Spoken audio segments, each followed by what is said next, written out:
안녕하세요. 줌마 시네마 5번째 시간이 돌아왔습니다. 네, 오늘 소개해드릴 작품은 올 1월에 개봉돼서 굉장히 큰 인기몰이를 했던 타오르는 여인의 초상 기억하시죠? 그 영화를 만드신 셀렌 시아마 감독의 첫 번째 장편 데뷔작 워터릴리스입니다. 이 영화는 아이에서 어른으로 그리고 소녀에서 여자로 이렇게 성장해 가는 15세 소녀들의 사랑, 성, 우정, 자아, 혼란 이런 것들에 관한 영화입니다. 영화가 싱크로나이즈드 그 수중 발레를 중심으로 해서 이야기가 진행되거든요. 그래서 아마 이 여름철에 보시기도 굉장히 시원하고 좋습니다. 저의 한 줄 평을 말씀드리기 전에 감독이 한 줄로 이 영화를 소개했거든요. 이 영화는 우리가 어떻게 사랑에 빠지게 되는가를 보여주는 영화다. 이렇게 감독은 말했고요. 저는 뭐 거의 비슷하지만 첫 사랑, 첫 경험, 그리고 우정, 그 어긋남과 불안과 혼란과 설렘에 관한 아주 정직한 보고서 이렇게 이야기하고 싶습니다. 여러분 사춘기라는 말을 들으면 어떠세요? 저는 사춘기라는 말만 들어도 뭔가 울렁거림이 좀 느껴져요. 그 이전까지는 정말 세상이 단순하고 분명하고 선명했는데 몸의 변화도 생기고 여태까지 보이던 어른들이 다른 눈으로 보이면서 굉장히 흔들리게 되는 그런 사춘기죠. 요 사춘기를 소재로 한 영화들은 정말 많고요. 이 영화처럼 여자아이들, 소녀들의 사춘기에 겪는 성에 대한 그리고 관계에 대한 고민들을 밀도 있게 아주 깊숙하게 들어가는 영화는 처음인 것 같습니다. 네, 그런 면에서 굉장히 탁월한 첫 작품인데 27에 만든 작품이라고 하더라고요. 탁월한 감독이 아닌가 이런 생각이 더 들었고요. 3인의 다른 캐릭터의 인물들이 나와요. 주인공격인 마리와 그리고 아주 아름다운 플로리안과 그리고 좀 뭔가 몸은 컸지만 마음은 덜 된 것 같은 안나. 그런데 이 셋이 각각 우리의 어떤 특히 여성 사춘기를 겪은 모든 여자들의 어떤 면들을 그리고 어떤 부분들을 보여주기 때문에 보다 보면 자연스럽게 저랬지라는 부분들로 자연스럽게 감정이 흘러가게 됩니다. 그래서 일단 그 기류를 타게 되면 눈에서 뗄 수 없는 영화가 되는 거죠. 제가 느낀 이 영화에서 그려지는 사춘기는 이런 것들입니다. 너무나 가까운 친구들 관계, 우정인지 사랑인지 굉장히 모호하고 헷갈립니다. 그러나 그 강렬한 이끌림, 그리고 사랑해요, 좋아요. 그런데 첫 경험, 성, 섹스는 어떻게 해야 해?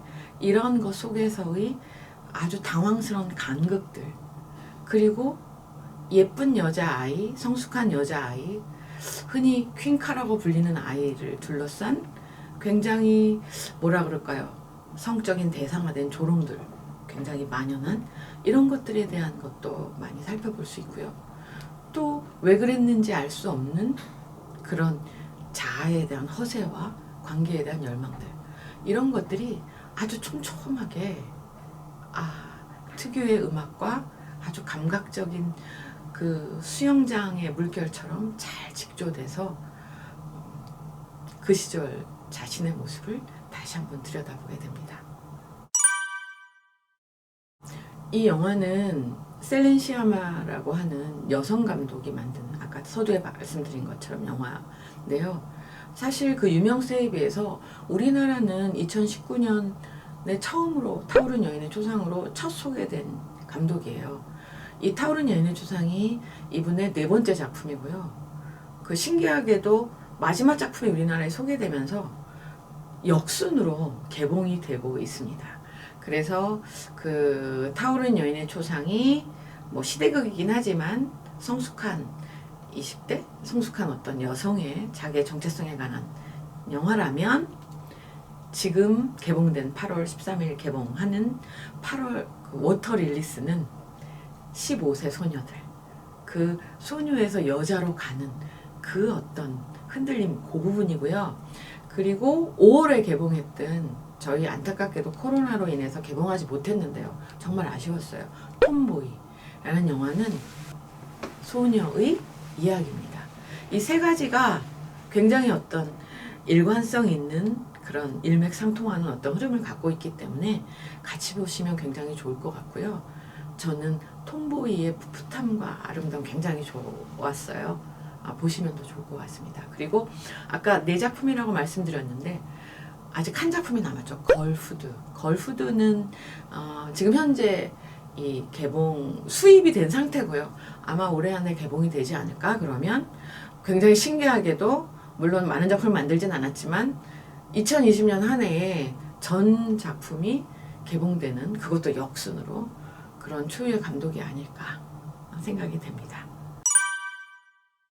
근데 여기 영화에는 3명의 주인공이 나온다 그랬는데 3명 골고루 마음을 주시면서 보면 좋을 것 같습니다. 특히 한 명에만 꽂히기 쉬운데 3명 다, 특히 안나 예쁘게 봐주시고요. 이 영화에서 가장 아름다운 선망의 대상이 되고 있는 플로리안 역의 아델 에넬은 타오른 여인의 초상에서 주연을 맡았던 엘로이즈예요. 그 엘로이즈 역의 아델 에넬의 12년 전에 10대 후반의 풋풋하고 예쁜 모습, 정말 예뻐요. 볼 수 있는 좋은 기회이기도 합니다. 그리고 또 하나의 팁은, 이 영화에, 이거 사람들이 잘 모르는데요, 셀렌 시아마 감독이 깜짝 출연을 해요. 어딘가 하면 가르쳐드리면, 맥도날드에서 안나와 마리가 해피밀을 달라고 이렇게 직원과 언쟁하는 부분 나오거든요. 거기에서 안나에게 일가를 가하는 그 사람이 바로 셀렌 시아마 감독이에요. 그것도 되게 재밌습니다. 좀 더 하고 싶은 이 영화의 핵심이라고 할 수 있는 거는 제목과 관련된 건데요.